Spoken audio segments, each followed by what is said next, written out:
Okay, so magandang hapon po sa inyong lahat. At ayun, huling araw ng ating Agosto. Nandito tayo ngayon sa August 31st, 2024, Saturday, daily episode 3578, 3579, and 3580. Okay, so hindi ako nakapag-live kahapon kasi nag-home service ako sa isang patient na halos buong pamilya niya nagpa-card read. Kaya buong araw nandoon ako kasi out of town yon, and then sila na din nag-accommodate ng transportation ko at saka yung meals ko. Aside from the fee doon sa reading at saka sa ritual. Okay? So, doon pala sa gusto magpa full private reading at saka sa rituals natin, message na po kayo para ma-assist natin. Okay? Ito yung unang message natin. Action. Hala, action agad. And then, miracles. Uy, ang ganda. And pangatlo, independent. Ito ang mahirap. Okay. Unahin natin sa larangan ng pangkabuhayan. 'Di ba? Siguro kung dahil sahod ngayon, kalimitan merong mga pinagdaanan sa linggo ng wika. Yung iba naman, bills natin, loans natin, whatever that we have monthly. 'Di ba? So, wag lang masyadong maubusan ng pag-asa dahil meron namang miracle, which is the middle card.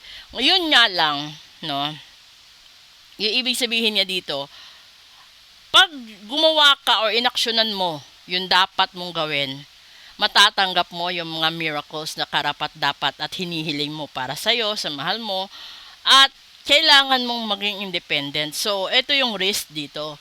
Kasi, ibig sabihin, solo or ikaw mismo ang gumawa ng action. Kung ito'y problema mo sa finances mo, sa bills mo, na hindi mo makukuha yung miracles unless hindi ikaw ang kumilo. So, ibig sabihin, wag mong iasa sa ibang tao, sa pamilya mo, yung bills mo. And then, you have to be independent enough to act and be responsible with your own bills. Kung ito naman ay tungkol sa pag-ibig, kung ikaw yung taong guilty, di ba? Ikaw yung nang iwan, ikaw yung nakapanakit, di ba? Wag mo ka nang magbilang ng mga nagawa mo, hindi niya nagawa, hindi niya naibigay, hindi niya napakita, hindi niya nasabi. Dapat pag-usapan sa mahinahong paraan, no? Habang ngayon na, gawan nyo na ng aksyon, no?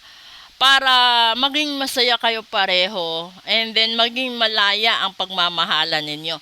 Dahil siguro yung iba sa inyo nakatago pa yung relasyon, yung iba committed kasi, yung iba kasi taken na, 'di ba? Whatever reasons that you have to take an action. Kasi, ano din naman yan darating din ang panahon malalaman din ng paligid. So, mas mabuti pang malaman habang maaga pa kaysa malaman galing sa ibang tao. Yun yung pinakaiwasan ninyo.